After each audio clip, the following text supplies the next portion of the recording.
nama goftaa barbaanna karaan jireenyaa isa harka jira. Dhaloon nama goftaa barbaanna karaan jireenyaa isa harka jira. Murtooffatannaan kana tadeemna hirkee duratti dhiyaachuu jirra.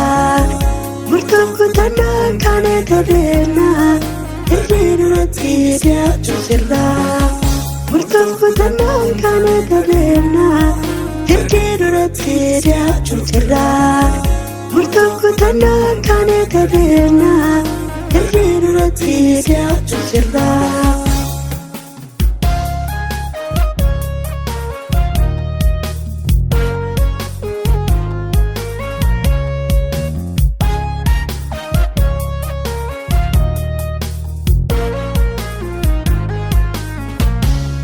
Bara keenya kana girrisa baay'ataa hubatee kan darbu gooftaa meeqa laata.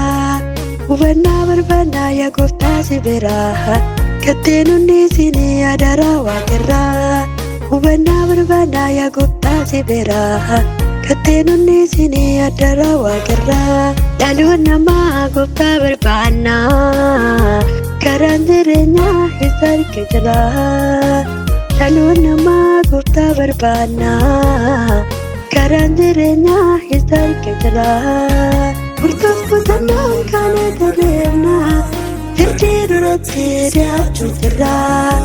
Murtooffatannaan kana tadeemna hirkee duratti dhiyaachuu jirra. Murtooffatannaan kana tadeemna hirkee duratti dhiyaachuu jirra. Murtooffatannaan kana tadeemna hirkee duratti dhiyaachuu jirra.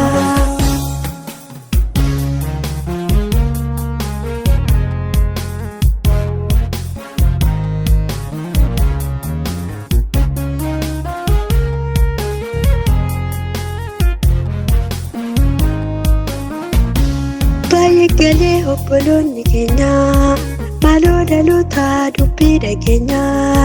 Imaana eenyaan duume kottaa nuti itti gaafatamna guyyaa firdeetti. Imaana eenyaan duume kottaa nuti itti gaafatamna guyyaa firdeetti.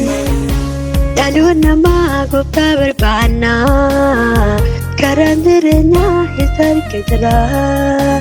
Dhaloon namaa gooftaa barbaanna karaan jireenyaa isa harka jira. Murtooffatannaan kana tadeemna hirkee duratti dhiyaachuu jirra. Murtooffatannaan kana tadeemna hirkee duratti dhiyaachuu jirra.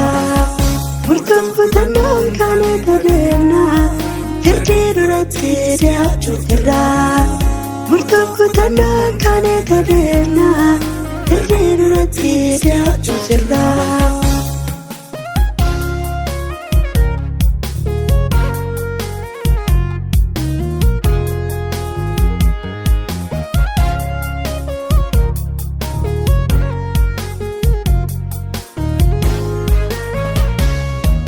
Kabaranoo imaammataa jabaannaa guyyaa firdii ga'ee itti gaafatamnaa. Kabaranoo imaammataa jabaannaa guyyaa firdii ga'ee itti gaafatamnaa. Maaloo kottaa lubbuu keenya olfannaa markaba jireenyaa kana ijaarannaa. Maaloo kottaa lubbuu keenya olfannaa markaba jireenyaa kana ijaarannaa. Markaba jireenyaa kana ijaarannaa. Markaba jireenyaa kana ijaarannaa. Markaba jireenyaa kana ijaarannaa. Markaba jireenyaa kana ijaarannaa. Dhaloon namaa gooftaa barbaanna karaan jireenyaa isa harka jira. Dhaloon namaa gooftaa barbaanna karaan jireenyaa isa harka jira. Murtooffatannaan kana tadeemna hirkee duratti dhiyaachuu jirra. Murtooffatannaan kana tadeemna hirkee duratti dhiyaachuu jirra. Murtooffatannaan kana tadeemna hirkee duratti dhiyaachuu jirra. Murtooffatannaan kana tadeemna hirkee duratti dhiyaachuu jirra.